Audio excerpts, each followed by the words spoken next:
Septième et dernier rendez-vous de cette longue saison du championnat de France des Caterham 420R. Pour cette ultime épreuve de l'année 2024, quelques nouveautés avec notamment l'apparition du team Plantier.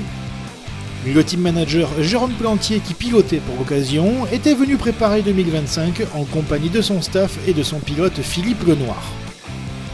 Et Yann Gasparini étraînait sa nouvelle voiture avec une décoration qui rappellera quelques souvenirs aux passionnés.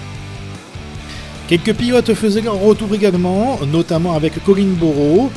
Le tout frais champion de France FFSA TCA Light partageait le volant de la 420R de Franck Labesca, également champion de France en FFSA TCA cette saison, mais aussi le retour en compétition de Christian Di Palma.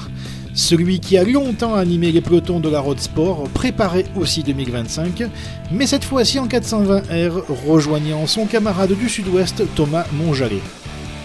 La voiture championne de France changeait de pilote également, Antoine Veil prenait le relais de Paul Alberto pour cette épreuve. Moniteur de pilotage sur le circuit de Nogaro, Gilles Cassou faisait également ses débuts en 420R. L'enjeu de ce séjour à Nogaro était de savoir qui d'Henri Bizet ou d'Antoine Pretin allait accompagner Alberto et Gabillon sur le podium final du classement général. Enfin, Frédéric Gabillon achevait ici sa longue et passionnante carrière de pilote automobile. L'histoire retiendra que le natif d'Uzès aura bouclé la boucle, commençant avec la Coupe de France Caterham 1600 dans les années 90 et terminant par la 420R en 2024.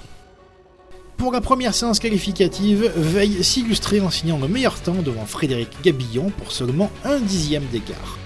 Troisième chrono pour Antoine Pretin, devant les frères Dallois, Jean-Michel devant Pierre-Emmanuel. Henri Bizet complétait le top 6. Le départ de la première course se faisait dans des conditions encore précaires, la pluie étant tombée sur Nogaro quelques minutes auparavant. Le top 5 restait inchangé au premier virage.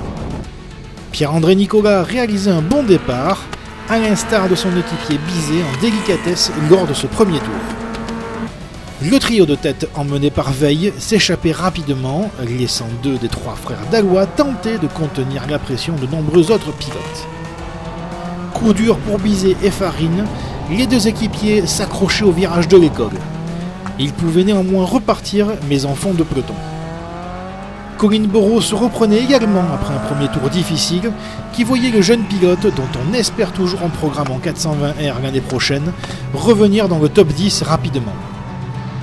Dans le sillage de ce dernier, Thomas Monjallet réussissait une excellente prestation en parvenant à éviter les pièges tout en suivant le rythme du pilote du team CCF. Le trio de tête maintenait toujours une cadence infernale, tout comme la lutte pour la 4e place.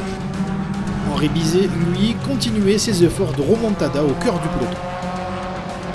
Gabillon parvenait enfin à prendre le dessus sur Veil, mais la pression désormais s'inversait, toujours avec Pretin en observateur. Et à quelques instants du drapeau à damier, la voiture de sécurité faisait son apparition. Alain Girardot était coincé dans le bac à gravier à l'enchaînement de Coppen. À la relance, Veil, qui avait récupéré le leadership juste avant la neutralisation, emmenait le peloton pour 2 derniers tours. Le pilote à la voiture rose résistait à la pression pour aller chercher un succès en terre gersoise. Frédéric Gabillon signait un nouveau podium devant Antoine Pretin, qui marquait de précieux points pour le championnat. 4e et 5e place pour Jean-Michel et Pierre-Emmanuel Dallois.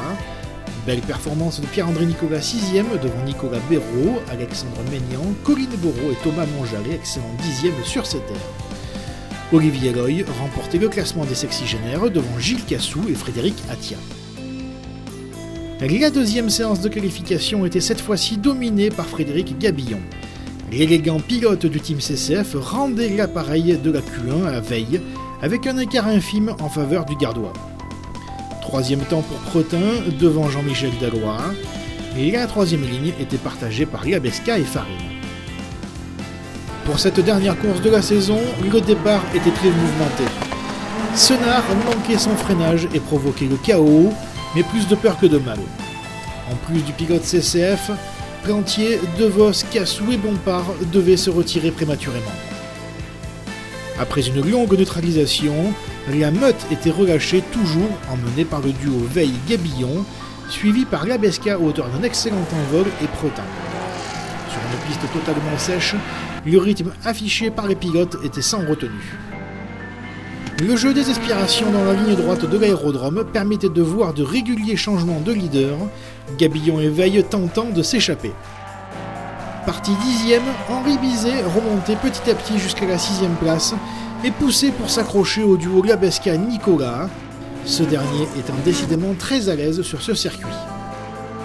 Profitant des diverses bagarres derrière eux, Veille, Gabillon et Pretin parvenaient à s'échapper et la victoire allait se jouer entre ces trois hommes.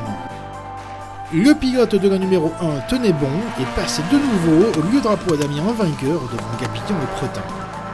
Le pilote du CDF Racing assurait sa place de 3e au championnat de France des Caterham 420R 2024. Très belle performance de Nicolas et Labesca 4e et 5e. Jean-Michel Dalloy a remporté la bataille de la 6e place devant Bizet, Béraud, Farine et Pierre-Emmanuel Dalloy. Attia a remporté le classement sexygénaire devant Girardot et Loy. Le podium du championnat 2025 était désormais finalisé avec Pretin accompagnant Gabillon et le champion Alberto.